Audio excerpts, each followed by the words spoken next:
Hi everyone! Welcome back to another vlog. Medyo pag ganun kayo, no? Hindi kayo balance. So nagkape lang ako. Si Kira, kumakain din siya ng breakfast na sa sofa. Nanood ng TV. And 7 ng umaga. Di ba may pasok ako ng 9 to 12. And siya, magkikita kami mamaya ng aking dalawang friends from Cebu. And yung isa is aalis papuntang Pilipinas this weekend. So I won't see her for about a month. So yeah, naayos ko na yung bed as usual na ginagawa ko every morning. And then ito yung aking croissant. Kape-kape sa umaga. Si Kira walang t-shirt kasi pag sa gabi kasi naiinitan siya. Kaya ganyan siya. Oh good? Pahiga-higa lang si Disney Princess. Higa-higa lang ang bata, no? Maya-maya mag-wash na din ako para makapag-ready. Kira! Busog na yan. So, ready na ako. Si Kira nakaalis na. Sinundo siya ng lola niya kasi di ba 9 ako papasok. So, ngayon is, mag-double lang ako. Mag-jacket pa rin ako mamaya sa work. Para pagkatapos ko ng work, tanggalin ko na lang to. And then ito na yung susuotin ko, yung black pug. Magkape kami mamaya after work ng aking friend. And then, yan. At least 3 hours lang tayo today, no? Walang break today kasi 3 hours lang naman. Para naman ako nitong So magdala na lang ako ng, bili na lang ako ng tubig. Tapos, after na ako magkape. So yeah, punta na tayo guys sa work. See you na lang.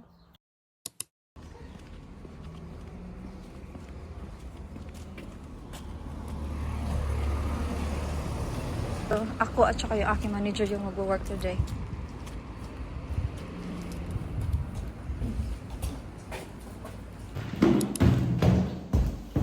Ingay doon magdalan.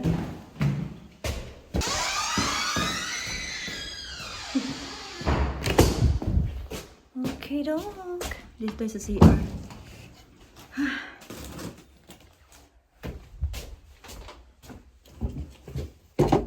Ilagay ko muna kayo dyan. Okay. Parang mainit today. Ang humid. I think I will keep it like this. Hindi na ako mag-jacket.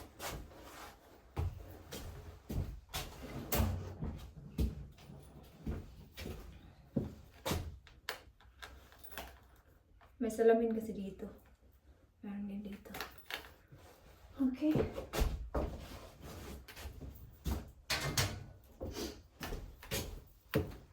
And then magka-clock in tayo sa office.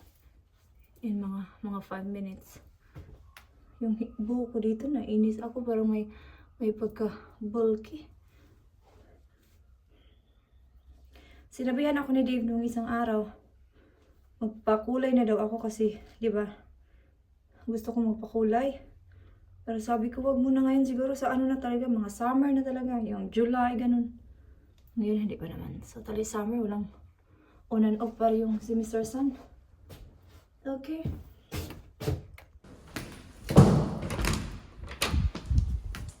Clock in muna ako.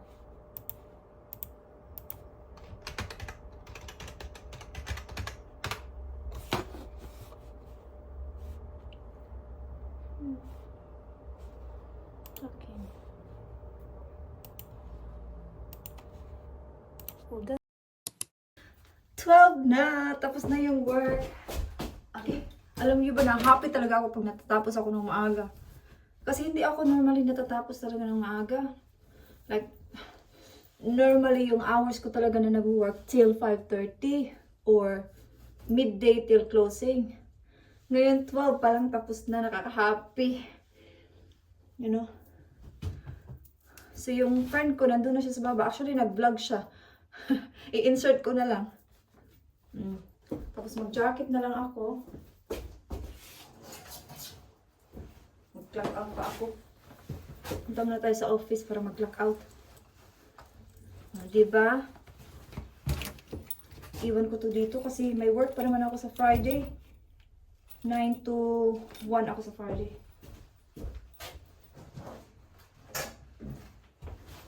Okay.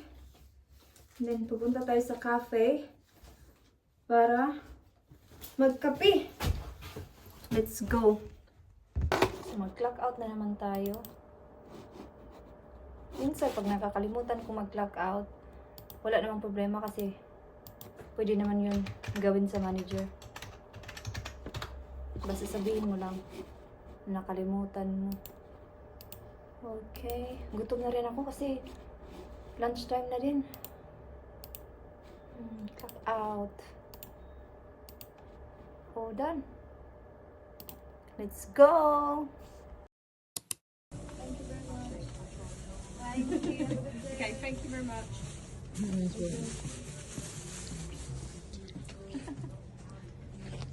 Visiting my friend.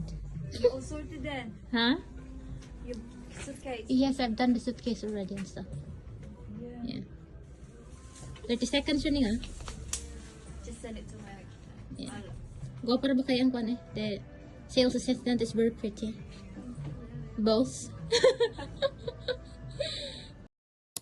Sorry, gahatan. It's okay. So, ano sa'yo? Pangalan nila eh? Nandito kami ngayon sa ano guys, sa Japanese restaurant. Sushi. Yeah, katabi lang din sa work. So, i-ano na na, buhos nila na para... So we're having green tea. When you in your bill, are you able to pay cash, please? I have, yeah. Okay, I have cash as well, yeah. Ganda ng ano, place though. Nandito na yung order namin. Paras lang kami, $7.99. Lunch meal. Let's go! Let's go. Sugar and this, wala milk. Nag-order din ako ng kape. Yung mga kape kasi visit lahat. So, nag-ending up dito na lang kami. Mag-vlog na din si Laila, uwi siya. Char lang. For memories. Of course. Embrace those times. Pwede man ma-chopstick ang kuwan. Chopstick ang hilasan dahi ko sa chopstick gali. The fried rice looks yummy day. Kalamig, gigutom na jud ko kay gikan pa ko sa work. Lamig dahi. Lami. Lamig siya dahi. Papunta na lang sana kami sa bahay. Buti nakita natin to. Ang lami. Buwan siya na. Lamig siya dahi.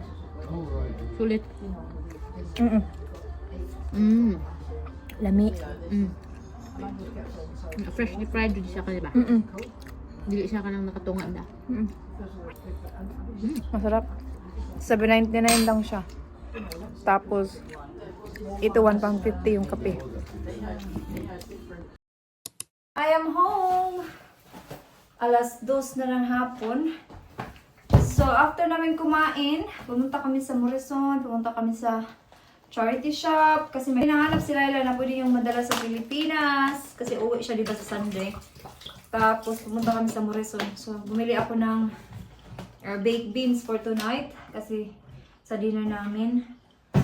And then, yeah, nabusog ako sa kinain namin sa lunch. So, yung binayaran namin is 18 pounds kami ng dalawa. So, $7.99 yung per meal. Ang sarap. Tapos, fresh talaga siya. And then, pumunta kami sa Superdrug. Bumili ako nitong spray. Kasi pag nag-ready si Kira sa umaga, kailangan ko to sa buhok niya. Kasi minsan, dry yung buhok niya sa umaga. Kaya kailangan ko mag-spray para madali kong matalian yung buhok niya.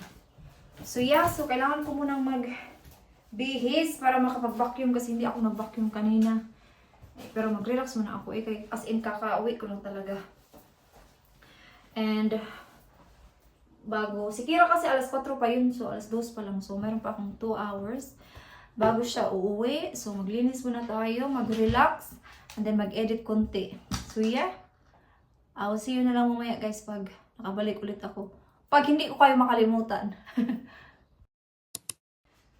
So, nandito na si Kira. Nakauwi na si Madam. Kasi pag Wednesday, meron kasi siyang choir sa school. Part siya ng choir sa school ba. It's good na sumasali din siya sa mga ganyan kasi nakaka-build up din yun ng confidence sa bata. So, ito yung kanyang snacks at saka bigyan ko siya ng grapes at saka strawberries. Bukas, meron pa siyang concert sa school. Kasi may club din si Kira sa school. Yung Rocksteady, parang vocal lesson ba? Yung iba nagpipiano, tawag dito, nagkakanta-kanta. Si Kira sa kanta siya. Sabi ko nga, bakit gusto mong sumali sa ganyan? Eh, mayroon ka namang performing arts school. Eh, gusto daw niya kasi iba daw sa labas, iba din sa school. Sabi ko sa kanya, do you know that we pay for everything? Pero alam niyo naman yung bata, parang hindi nila alam yung mga ganyan. Basta yung gusto nila, sasali sila. Yeah, so yung sa performing arts school kasi, medyo mahal. Tapos every Saturday lang yun, 3 hours. Anyway, itry ko mag-vlog bukas para makita niyo si Kira. Ito yung kanyang snacks. Bigyan natin sa kanya. There you are, my darling! Thank you. But mummy, You're welcome. can you take the strawberry? You don't like it? No, 'cause look.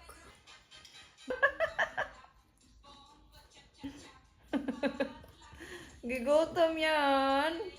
Tingnan nyo naman yung lips ni Kira, namula na naman. Ganyan yan pag malamig sa labas, namumula yung lips niya. Kailangan na namang mag-cream. Sana all matangos ang ilong. Magluto na tayo ng dinner. So yung luto ng dinner is itong burger. Isa sa akin, isa kay Dave. Tapos magbi-baked beans, chips, at saka fried egg. Si Kira ganun din, baked beans. Pero ano sa kanya? Ay, bakit na lang isa dito? Fish fingers sa kanya sa side.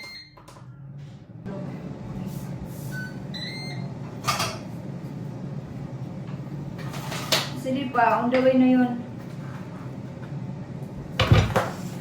Di ba bumili ako ng cake kahapon after work? Meron pa rin siyang konti. So kainin ko yun mamaya kasi sayang. Wait lang, sagutin ko muna yung tawag ni Dave. So mga 30 minutes pa daw siya. Kasi traffic daw. Okay. Si Kira nasa sala, nag-drawing-drawing na naman siya.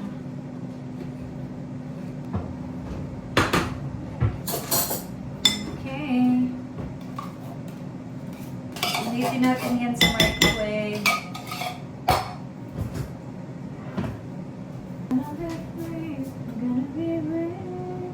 Naan lang muna natin to kasi 30 minutes pa sila. By the way, gumawa ako ng overnight oats para kay Dave bukas sa work. Ang ginamit ko lang is oats, blueberries, raspberries, at saka ano ba? Blueberries. Yeah. And then, wala kasing milk. Wala kaming almond milk. So, yung ginamit ko na lang is itong protein na drink. And then, nalagyan ko siya ng strawberry yogurt. Yun lang naman. Para, meron siyang milk. Kasi wala kaming milk. Nakalimutan ko. May milk kami dyan, pero hindi yung almond. Pero okay na rin yan kasi protein drink naman yan. Para hindi na siya gagawa. Ewan ko kung masarap kasi hindi ito almond milk. Ito na siya. Para ready na yung kanyang breakfast bukas. So, lagyan na natin sa fridge. Lutuin na natin ito. Mom, the toilet's closed up. Why? Daddy's had a mistake. Ah.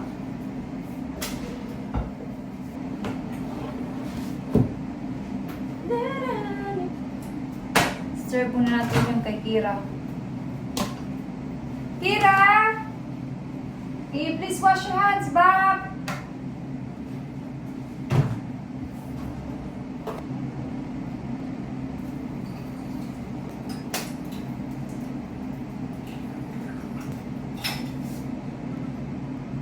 But now,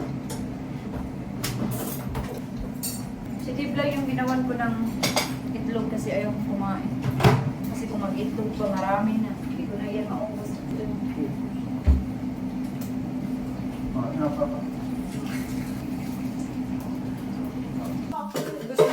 yan ni Kira yung mga dinner na ganito.